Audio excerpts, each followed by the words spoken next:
শুধু ছাইদি হত্যা নয়, যত হত্যাকাণ্ড হয়েছে, সর্বশেষ আধিপত্যবাদের বিরুদ্ধে বজ্রকণ্ঠস্বর শরীফ ওসমান হাদী, সকল হত্যাকাণ্ডের সুষ্ঠু বিচার জাতি প্রত্যাশা করে। দিল্লিতে যে পড়বা ঠিক তাই হয়েছে।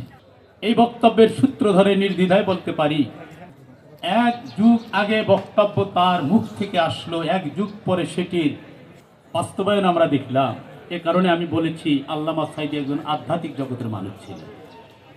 প্রিয় সাংবাদিক বন্ধুগণ, ছাত্রছাত্রী ভাই বোনেরা, 2013 সালের 28 ফেব্রুয়ারি এই গণহত্যার মধ্য দিয়ে, এরপরে শাপলা গণহত্যা, এরপরে ছাত্রদের কোটা আন্দোলন, নিরাপদ সড়ক আন্দোলন, সর্বশেষ জুলাই আগস্টের গণ অভ্যুত্থান।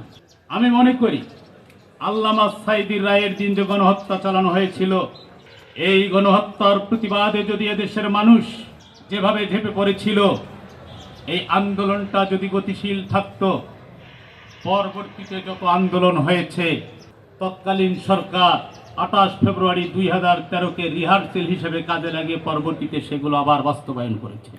কিন্তু জুলাই আগস্টে আমার রংপুরের প্রিয় সন্তান আবু সাঈদের হত্যার মধ্য দিয়ে সারা দেশের ছাত্র জনতা সেই রিহার্সেলের মধ্য দিয়ে যে গণহত্যার নাটক হয়েছিল সেটির জবনিকা টেনেছে।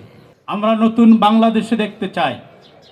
আগামীতে যারাই রাষ্ট্র পরিচালনা করবে, আমরা বিশ্বাস করি জনগণের পালস বুঝে, এদেশের ছাত্র জনতার আকাঙ্ক্ষাকে ধারণ করে, শুধু ছাইদি হত্যা নয়, যত হত্যাকাণ্ড হয়েছে, সর্বশেষ আধিপত্যবাদের বিরুদ্ধে বজ্রকণ্ঠস্বর শরীফ ওসমান হাদী, সকল হত্যাকাণ্ডের সুষ্ঠু বিচার জাতি প্রত্যাশা করে।